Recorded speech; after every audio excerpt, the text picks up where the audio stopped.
Good afternoon, everyone. My name is Robert Hernandez. I'm a digital journalism professor at USC Annenberg, and I'm the founder, creator of the student production crew and class called Journalism, which I'll talk about in a little bit. And Jinglin, why don't you introduce yourself? Hi everyone, my name is Jinlin. I'm an immersive media artist at USC's School of Cinematic Arts right now. I'm a sophomore in media arts and practice, and some of the mediums that I work with include 3D modeling, AR, VR, and AI. So I have been teaching a course that started in 2015. So it's been about 10 years in the fall. So if you want to go to the next slide, it is called Journalism. And it was a joke name where we thought, oh my God, how cheesy if we drop the U and put in a V in journalism. And that stupid typo stuck. It was selected with students and I about it. And I want to give a shout out that someone popped in. Kevin Suki, who was one of my original journalism students, is joining us as well. So with these students over the last 10 years, I've been able to go to South Korea during the Winter Olympics. We covered the inauguration during the first Trump administration. We've gone to Tijuana to tell stories about undocumented. We've done a whole bunch of stuff. Next slide. This is kind of a class of misfits of people with different backgrounds that come together. I myself am a misfit in the journalism school. Um, I just, my whole career has been digital journalism and innovative storytelling, and I created this course for other students to find a way together. We all have these different skill sets, and I thought when we work together, that's when the magic really happens. And so I get students from all over campus, and Jinglin was actually registered for my class, which didn't make last fall, but I offered if she wanted to do a directed research, and she said yes, and that's how we've been working together for this project and some other projects. But to give you context, we've worked with a variety of tech companies, a variety of media companies, and I'm a proud pop-up professor to say we've won a bunch of awards, right? So we've done stuff with national and local, print, digital, broadcast companies of all different market sizes on a variety of different stories. Next slide, I'll just kind of talk about the different stories a little bit, just to kind of give you a sample of what we've done. Because one of the things I hear often, especially when I work with tech companies, is like, wait, you can do journalism in these spaces? And yes, you can. My first immersive journalism was in the early 2000s when it was the Apple panoramic, what's it called? Panoramic Studio, I think it was called. That put out a QuickTime 360 photo. I've done projects along the way. My first AR class was in 2013, where my students and I augmented the downtown LA library. And then we did a Google Glass class. Don't Google me and Google Glass. You'll see very awkward photos when we got written up about. And then I got my hands on the Samsung Gear 360, that clunky little device with the phone to snap in there. And that's where I started to create a permanent class. It was directed research in 2015, where we were just trying to figure out how do we tell stories with all these different technologies. And what we focused on, and I will admit that some in this community turned their nose up against it, is 360 videos. We do 360 videos because it is low hanging fruit in terms of able to produce a story and able to distribute that story, right? It doesn't matter how awesome our storytelling can be, but if it's not accessible to people, it defeats the purpose and the mission of journalism, which is to inform our diverse communities, meeting them where they're at, right? So I have friends and colleagues that produce phenomenal pieces that are often at museums, or you've seen them at South by Southwest or whatever film festival. And if you've been to those events, maybe you waited 30 minutes to an hour in line to see a 5 to 10 minute experience, right? So that doesn't scale. So my class, my work, my specialty is trying to figure out how do I hijack these different technologies and how can I put them in the hands of students, and how do we create these basically first drafts of this type of storytelling. One of the benefits of working with students is they don't come with all the baggage that a lot of folks in any industry already have, whether it's the film industry or the gaming industry or the journalism industry, broadcast, audio, or text. A lot of folks, for better or for worse, and I'm being polite, have baggage, that's saying like, oh, this is how we've always done it. What I love working with students, and my mantra is, I don't know, but let's figure it out. Let's try. That has been my through line, and somehow the universe has allowed us to create all these incredible projects. And there you see a couple of them, a sample of them. One of them we did, Lives Unlocked. I'll go from left to right. Lives Unlocked is a collaborative project that we did with formerly incarcerated folks. We had a guy, for example, his name was Nacho. He had just been released, 5 months released from prison for murder, and he was with my students. And we gave him 360 cameras, and we said, what stories would you want to tell the world about your life? Being in prison, many of them for murder, as juveniles, serving their time, coming out, and trying to figure out how to navigate in these spaces. We did 360 videos there. The woman on the teaser photo there, she was living with her mom in a studio apartment, was about the same size of her prison cell. And her story was she was trying to find the relationship with this woman who happens to be her mom, right? They just have been separated for years. Here they are coming together. How do they navigate these spaces? And that project we did, another person was another family that participated in the project was someone who was still on the inside. His mom and sister on the outside were trying to prove his innocence. So he was sentenced for murder. He was found guilty for murder. His family believes wholeheartedly that he didn't commit that murder. And the mom's entire life, she's a refugee from Vietnam. Her entire life since her son has been incarcerated was to get him out. And his little sister, who was 3 months at the time when he got sentenced to prison, her whole life has been to try to get him out. We gave him a 360 camera. You see their apartments, their home, covered in paper, just so you can see how they're desperately trying to find evidence to get him out. The mom's first language is Vietnamese, so we did a photogrammetry scan of her Vietnamese to English book, dictionary, that book with the torn pages and the post-it notes as an element that you can interact with, right? The next one over is about the 30th anniversary of the LA uprising, the LA riots. This project was published by the LA Times in its entirety, as well as PBS SoCal. We came up with different ideas of how might we use these technologies, immersive technologies, to bring these stories to life. And we did a lot of research and looked at documentaries, and I will tell you two things. These students were not alive when it happened.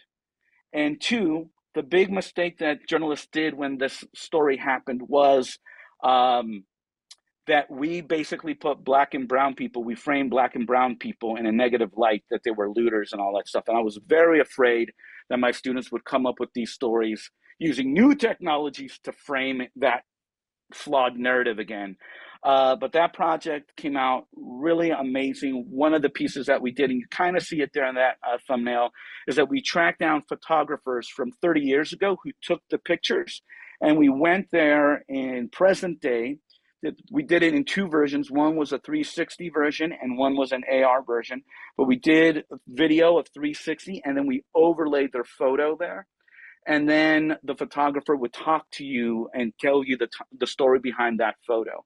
And the AR version, a portal would appear. You would walk through the doorway. Once you walk past the threshold, the photographer would tell you all these different contexts and moments of the photo.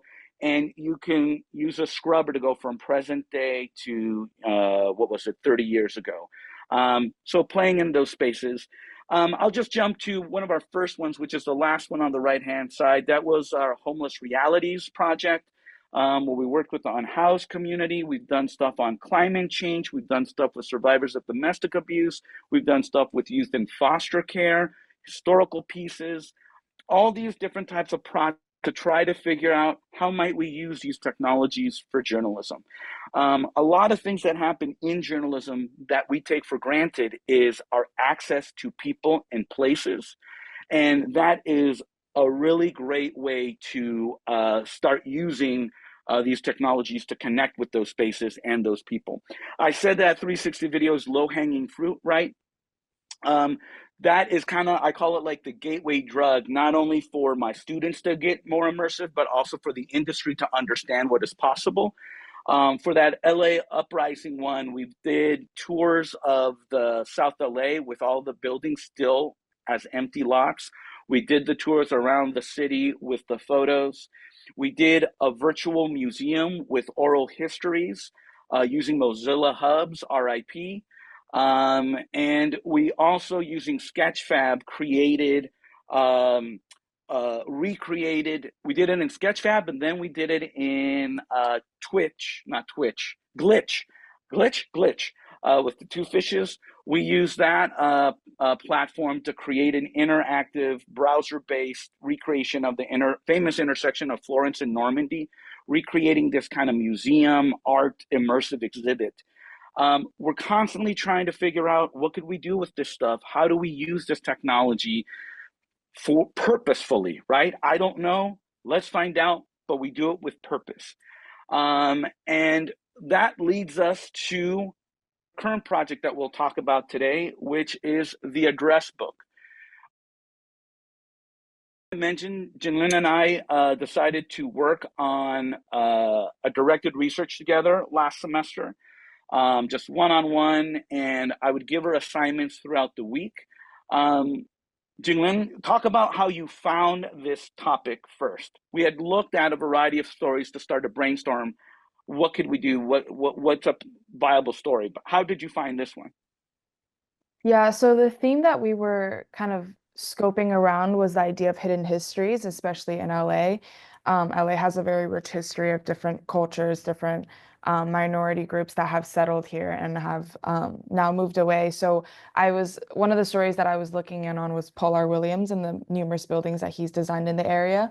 And then we started kind of scoping in into the Black community. Then we kind of found the LGBTQ community through the Green Book, through the PBS series. I think it was also called somewhere along the lines of Hidden History. So I went through a lot of their episodes, kind of jotting down notes on what I found was interesting, that was accessible near us. And yeah, so I came across the Green Book, and they briefly had mentioned the address book. And so when I searched it up online, there was barely any information about the address book. And it was kind of like an aha moment of like, wow, this is really hidden history. And coincidentally, we kind of found out that a lot of the information that was on the address book was from the One Archive, which was a library that is partnered with USC. And so it is around like 10 minutes away from campus. So we paid regular visits to the library, and it turns out that they had the original address book, the first The edition of first it. edition. Yes. Um, and so, yeah, we took scans around that. We were asked a professor that knew a lot about the address book, and we also found people that have been to numerous addresses on the address book, as well as used the address book. And so the scope of the project kind of got bigger as more people got involved, and we had gotten more stories about it. Um, and we've kind of just developed that to where it is now. Yeah, to go back a little bit, for news, for journalism, there's something called the news peg. Why now? Why should a reader, consumer, viewer, participant consume this story now? So you need a news peg. There's relevancy, there's proximity, there are all these terms. And coincidentally, this year is the 65th anniversary of the first edition. And once that little fun fact came out, I was like, perfect, this seals the deal. And it is a small little book. I don't know if you want to click on the next slide there. It's what is it, 2 inches by 3 inches, little book that was meant to be in your back pocket. And this was a small directory, a guide for the gay community to see what bars, what places they could mingle at. Right, this was 1965, I believe. You could get arrested for being gay. You could get arrested. You could be assaulted. You could be murdered. All these things were happening at that time. And so Jinglin had found Professor Hawkins at the One Archives, and we told him what we were trying to do, and he didn't get it. Like most of the people we work with don't get what we're doing until they see the final project. But we had brainstormed before we met with him. This is what I wanted to talk about. We had brainstormed like, okay, cool story, little book. What do we do with that? Right? And so we started to think about that thing that I mentioned before, the ability to have access, or in immersive storytelling, hold presence with a person, a place, or a thing. In this particular case, I thought, no one's allowed to touch that book, although they allow us to touch the book and handle it. But people have stolen previous versions. So we thought it would be great for you to kind of understand how this tiny book has a lot of history, big history. So that was one of the ideas, placing the book on your tabletop.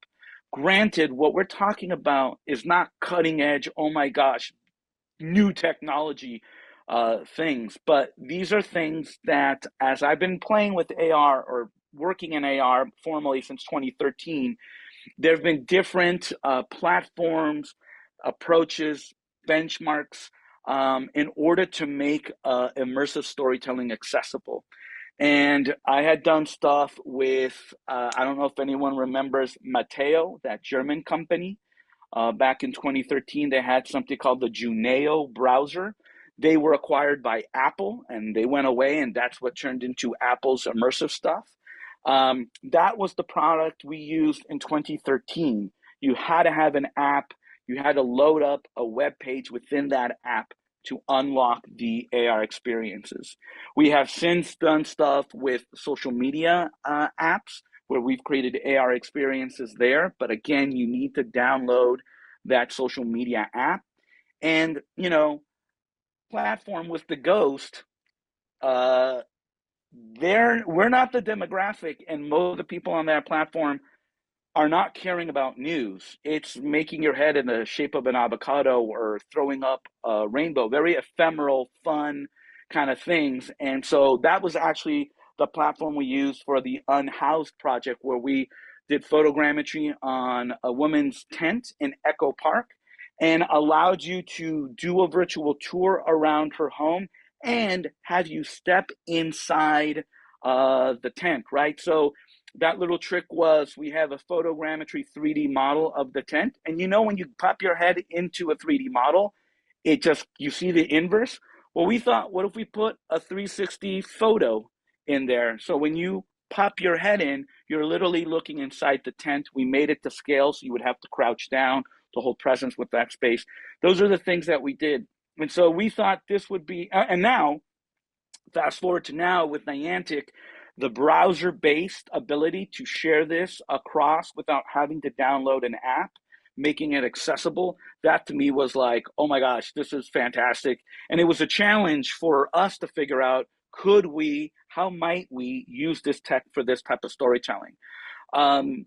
Jinglin is a misfit just like me, super talented, super smart. She's only a sophomore, y'all. So if you're going to hire her, keep an eye on hiring her.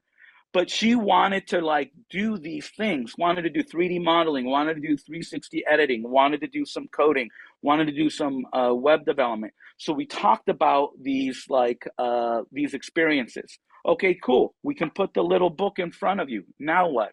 Well, we can tap it to open it up. Cool. Maybe we do a virtual guided tour and someone decodes what's inside and talks about it. That's where Professor Hawkins came in. And then we thought, well, this is a directory of locations. What if we can click on it and now a Google map is in front of you? Oh man, we spent a lot of time trying to get that map working.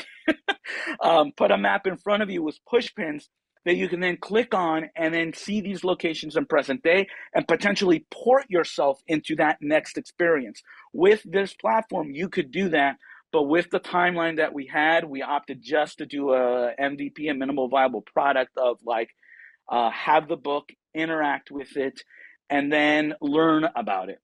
But the additional challenge and what is unlocked, if you want, perfect timing, is the one on the left, where using Scaniverse, we did a Gaussian splat, And while the experience with the book, flipping through the book, is on the right, the one on the left is using a Gaussian splat.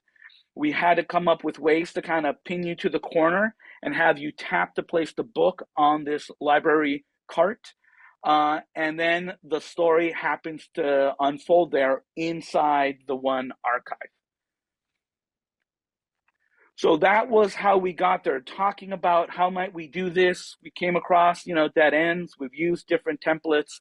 But in terms of the story, we were trying to keep it as simple as possible. Have you hold presence with the book, seeing the scale of the book, how small it is, how fragile it was, being able to flip inside, decoding what was inside.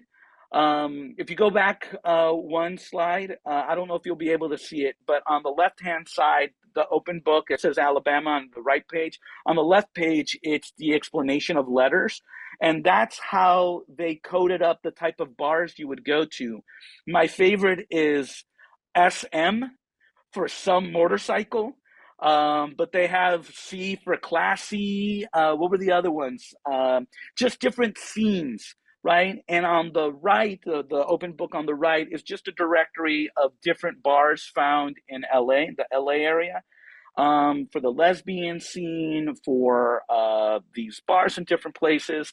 And this is a cute little book, but for the history to come to life, you need someone who was there to talk about it. And again, that's where Professor Hodkin came in and just decoded it. And again, we all have these life experiences that we take for granted, that he was just nonchalant about his life, as growing up closeted as a gay young man, not knowing where to go. And this book was his guide to find community and what it meant to him, and the fear he had, and the how to navigate in the scene. The bars were all dark because if the cops showed up, it will make it harder to identify people. It would also be a way to date without, being caught. Like, there are all these different kind of community guides and rules to kind of navigate these spaces, and this little book allowed for people to explore their sexual orientation, their community. That's what was key. So he was so great in sharing his experiences, and we Jinglin was it Bud. Bud is someone who was a bartender. We just didn't have time to be able to capture his experience. He was a bartender, I think, at the Gaslight here in LA. He has tons of stories. We're hoping to go back and add to it. But for the Accelerator Fund, we wanted to have a working product that had, of course, the basic experience, but then also had the experience with the Gaussian splat to make that happen. Let's show the URL that of where the project is currently, and then we'll talk about the build. But here's a seed I'm going to plant. In my career, especially with this class and this work, you have to speak it to the universe in order for it to be manifested. Like Jinglin and I talked about, like, what if Niantic is it? Let's try to make it work. Let's try to use it. And then Pablo sent me, I filled out that Google form, and 24 hours later, Pablo said, "Hey, the Accelerator Fund is starting tomorrow. You're in. Let's go." And so these things happen. And so this URL is a website we created, threw together quickly to make another deadline, which is the Webby Awards deadline. My students have won a couple of those awards. We have submitted it. I think we have a pretty good chance to at least be a finalist. And why I'm mentioning this now is we don't know if we're going to be selected, but if we are selected as finalists, I really hope the Niantic community will come out and vote for us and support us to possibly be considered a winner or something like that. So please check out that website. But let's talk about the build. So Jinglin, she did it all. So I will mute my mic and let her take. Okay, so for building the two experiences, these are just two screenshots of what it looks like on the back end of things. So in Niantic Studio, this is kind of how each one is set up. On the image on the right, sorry, on the left is the portal one, and the kind of gray area is the hider walls, and therefore why the portal comes up at where the background is transparent and only you see the portal. And then on the picture on the right is the tap to place function, where you can tap the book to place it on your table, and the UI elements on top are kind of all the stages that are there as you tap the book. And you can see how they're overlapping and kind of how the original model has a dime next to it to show the dimensions of the true book and how small it is. And so in the next slide, these are kind of the beginning stages of how we built this experience. So the image on the left is a screenshot of what the Scaniverse app looks like on the inside. So we went over to one archive and we stood near a hallway, and we took scans of the books, the shelves, the walls, everything. And we did this a couple ways. The first one on the very bottom was kind of like we were walking around the entire area, capturing every single kind of turn that you could take. That one ended up not working as well since a lot of the data was lost. We found that the best way to capture it was to keep the video under 2 minutes so that all of the data is in the system and new data doesn't get replaced by old data. And so the other ones are kind of just us experimenting with the ground, the walls, the texture, how long you hold the angle to each side to capture realistic data and to kind of make the scene feel alive. And then, so the 2 minute images on the right are two projects that Niantic has already provided on their website for their sample projects. One is the Hello World effects, and that's when you can tap the ground and cactuses will grow out of it of different sizes. And the one under it is the door portal where you can walk into a door into the environment of the Stonehenge. And so these two were essentially the projects that I kept referencing to as I was doing the code for the tap to place function and also the door portal and the Gaussian splat. And the image on the most right side is a screenshot of Eighth Wall's documentation website. On that website, there's a lot of reference for code that developers will need to use in order to complete the project as a whole, since a lot of Niantic's coding language is different from any others. So you do have to keep referencing back to this website to kind of figure out how you can insert a camera, how you can insert a model, how you can insert light, material, what is a state machine, how do you declare your values and variables and stuff like that.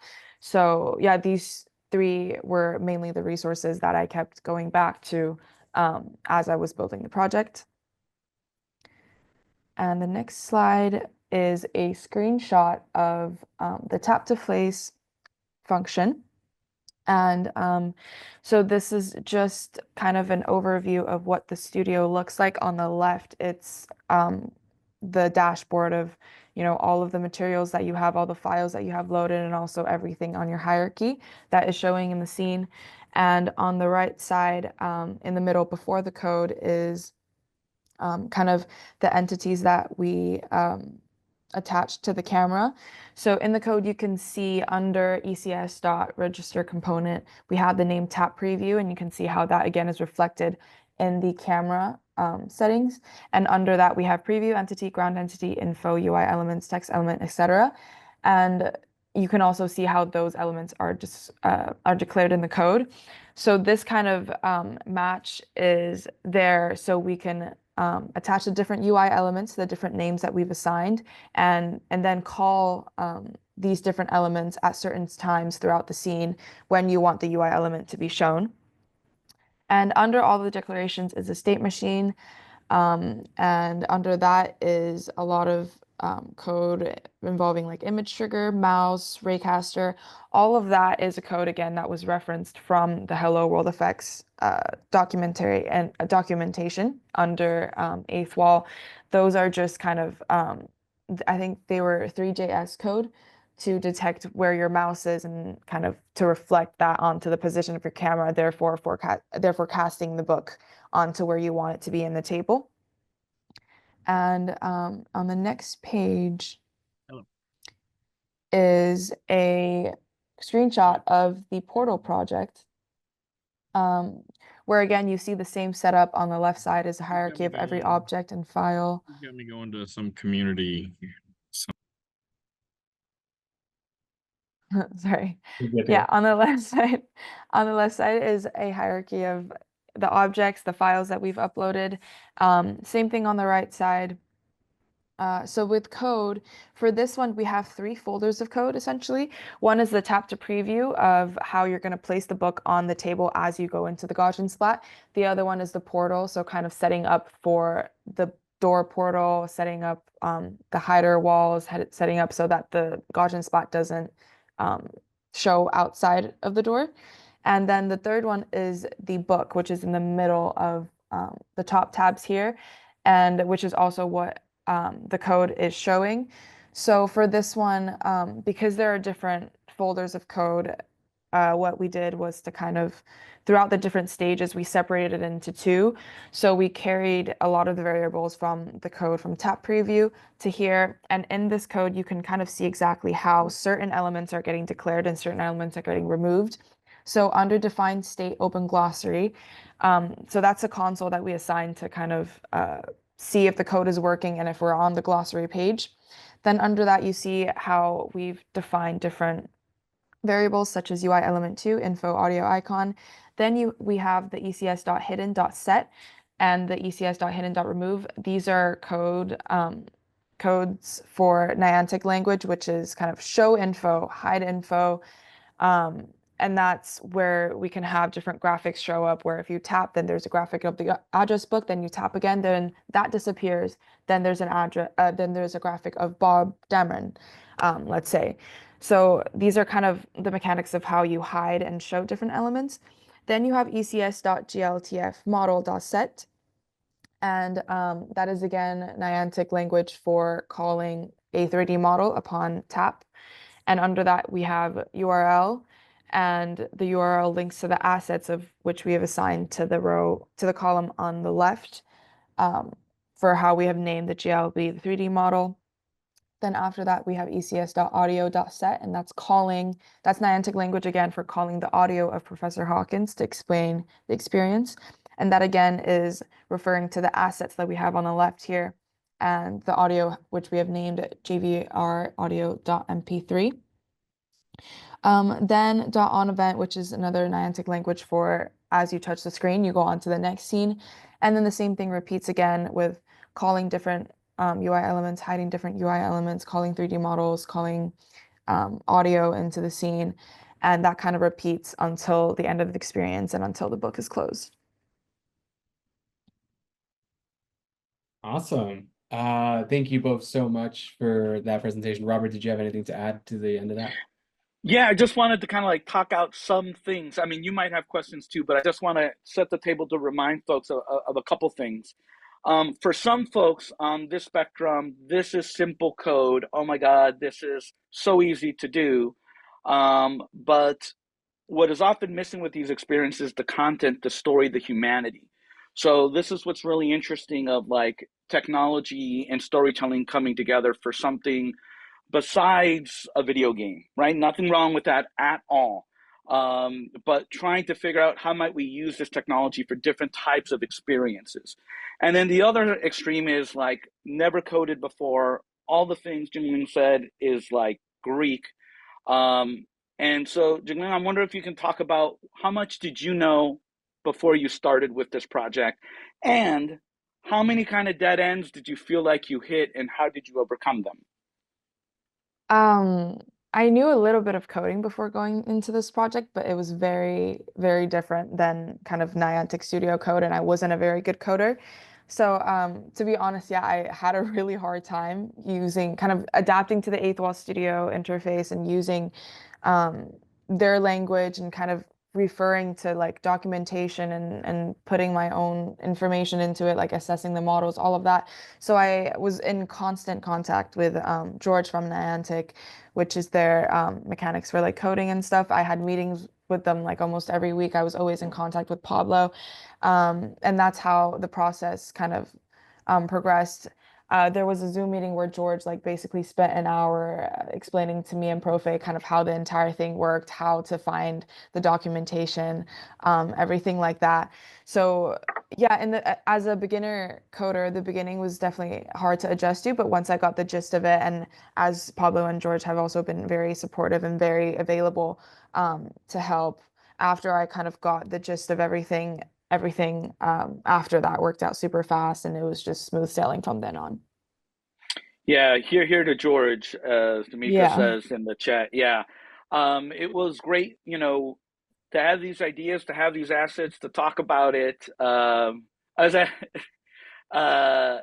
is great to be able to talk with someone and then they kind of see it and they put the puzzle pieces together.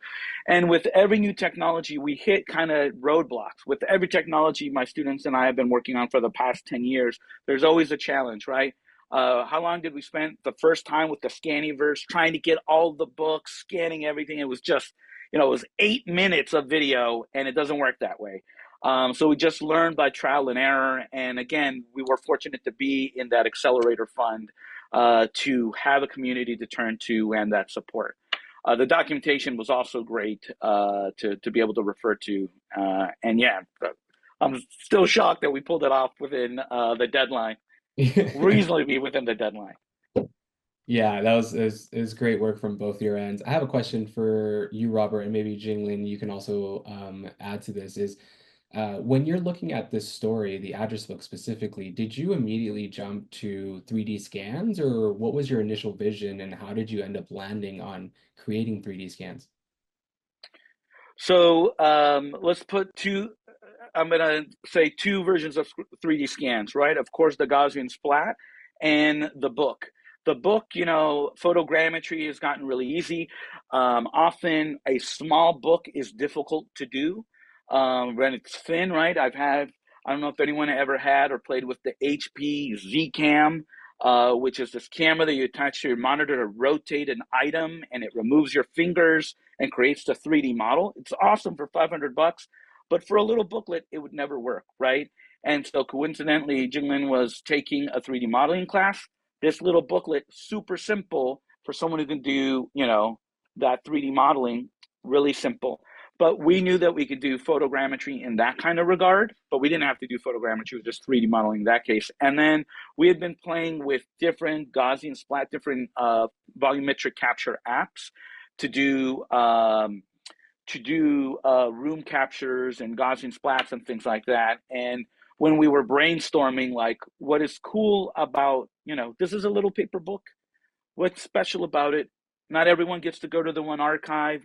Going inside in the archive, it's not the most exciting thing. It's a library, but a lot of people don't go to libraries often. So it's just, how do we create a sense of place for you to experience the story and have this little booklet come to life? So that's kind of how we came to be think about it. Jillian, did you want to add anything in terms of that? You went back and did the scans again and did them correctly.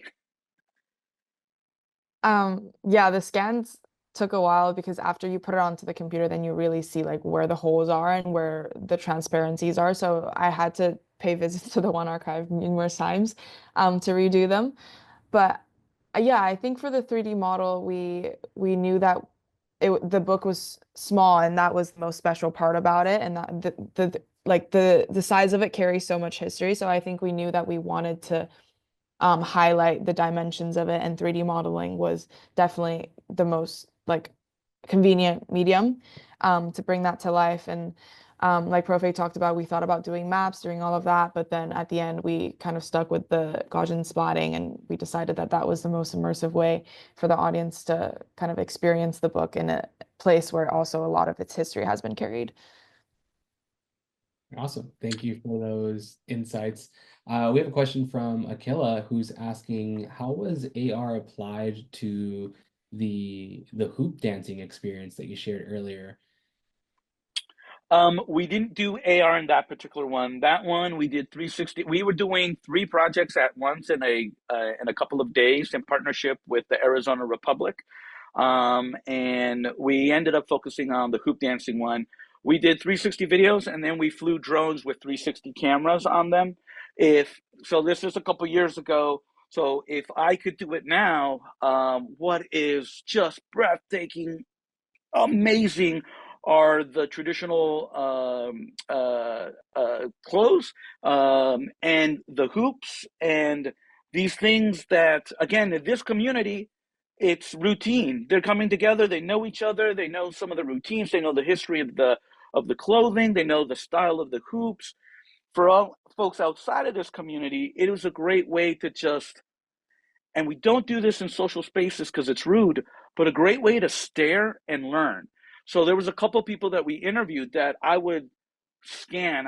If I could, I would scan them holding the hoops and then put points of interest to make it interactive, and you can rotate them and see the details of their clothing, the beadwork, the all the stuff. That would be something that I hope we would do. The thing is, technology is constantly changing and moving. That, we can complain about the Scanniverse and the Gaussian splat, have to do it 6 times to get it right. It's just a matter of time before it becomes point and click, right? And so one of the goals for my class is, how do we get prepared so when that barrier to entry gets lowered and lowered and lowered, we're already producing quality stories and experiences there. Before we go to the next question, I wanted to acknowledge Declan's question that I answered early on. And he asked, is it possible for non-students to get involved in your projects? Holy hell, yes. We do collaborations all the time, and often with tech companies that do in-kind donations, donate equipment, donate time. We've done a whole variety of ways. So if this is something of interest to you, Google me, Robert Hernandez, USC Annenberg. My email is r.hernandez@usc.edu. Send me your interest. I have a class pretty much every semester, and we're trying to figure out something new. You probably can't hang out as a student.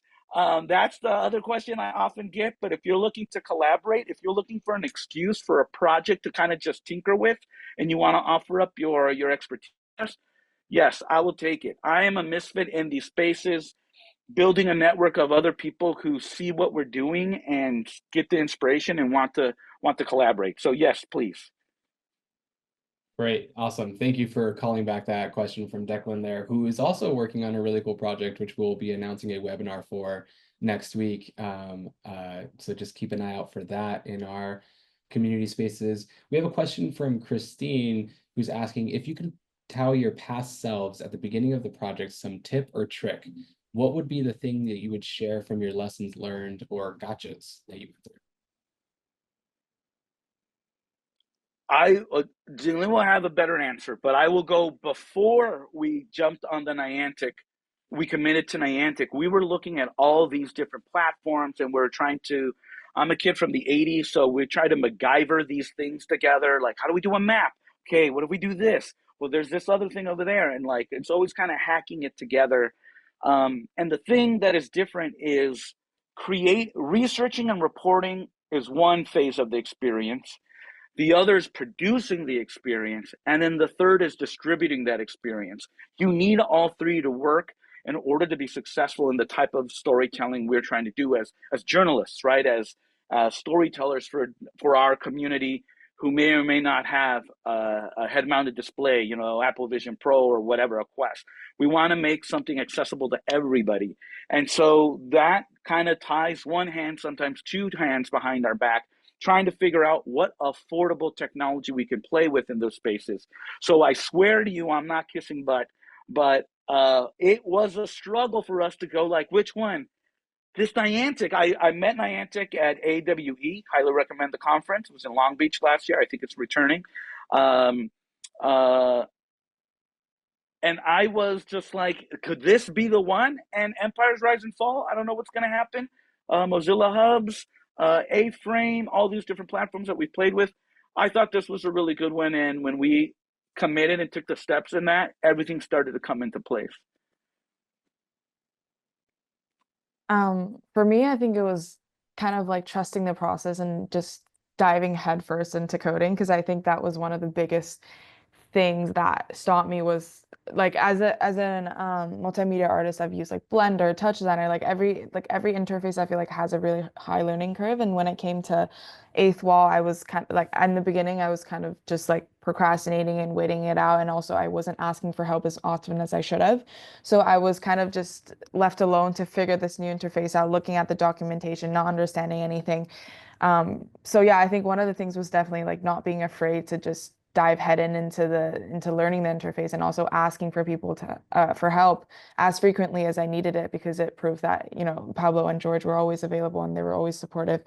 So I think if I had just given like trusted myself and also Niantic as much from the beginning, the process must have been a lot like faster and smoother. Yeah. Yeah, it's learning the dance, learning to navigate, and having that confidence that you can figure it out. Definitely. Yeah, I will say for someone who just started, Jinglin, you did an amazing job maneuvering Niantic Studio and Thank producing you. an awesome project for sure. I think maybe that speaks volumes to the product, but I won't get on that. Just that. We have a next question from Connor, specifically to Robert, and asking, how do you typically get funding resources for these projects? Do you have recommendations for how to get resources without a university affiliation? So I'm at USC, a private university, really expensive to get in here, but none of that money trickled down to me. Like I am a product of the newsroom. My whole career before becoming a professor 15 years ago has been in working in newsrooms that are underfunded, overworked. And that doesn't mean you stop. It means you start to be creative. How do we do this? Here's this opportunity. What can we tinker with? What can we find? And it's a kind of an ethos with a lot of journalists. We met some journalists from the New Yorker that produce incredible, immersive, award-winning, jaw-dropping pieces, and they talk about how they have to kind of put some things together on their own, open source, trying to find that stuff. So I approach it in a variety of different ways. For me, you know, I'm really someone who believes in community, sharing, and putting out into the universe and getting things back.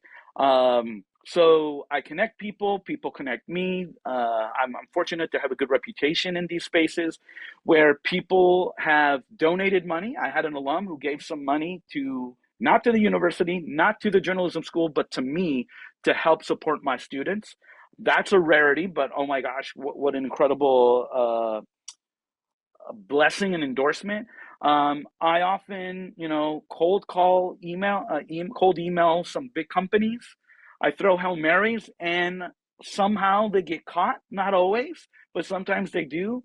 Have so many examples of that, from DJI and drones to I will tell you, I was at the game GDC, the Game Developers Conference, presenting on XR journalism, and I just put out into the universe, we use these, if you remember the Samsung Gear 360 cameras, those clunky little things, we actually use them and give them to our communities for them to keep. And I was just thinking, like, Samsung, this is great PR for you. If you're out there in the universe, why don't you give me your old cameras? Fast forward, within a month later, I'm walking out of my house and there's this box just thrown on the front yard. And it was all the old cameras from Samsung. If you want them, I can give you some, the original ones that look like baseballs. I don't know what to do with those. But, you know, it's a lot of people who see where I'm coming from, where my students are coming from, that want to collaborate. I also look for media partners who, for the lack of a better word, get it, or at least see what we're doing and get out of the way and empower us and join us to kind of, again, that thing that we take for granted, have access to places, and to allow us to capture, whether it's fly a drone or do volumetric capture or just, you know, basic interviews, things like that. We've done stuff with the New York Times, like I said, covered the Trump inauguration, the initial Trump inauguration. We've gone to cover the Winter Olympics. That's just been different folks that have come together for these opportunities. That again, the really incredible selling point, it's for the students. I get to tag along and mentor and share and brainstorm and collaborate and learn a whole ton through them. So yeah, I wish I could tell you, like, yeah, uh, all those, all the checks are coming to me. They're not. All the vast majority of equipment that I have been donated. Um, I have a box here just to share with you, and hopefully this doesn't bite me in the butt. I have a box of, do you remember the Google jump camera with 17 cameras, GoPro cameras all around? I got into one of their programs, and then the program dissolved, and now I have this old camera in my office, right? That just people donate or forget about it, or I don't know what happens, but like the equipment is here that I then hand over to my students.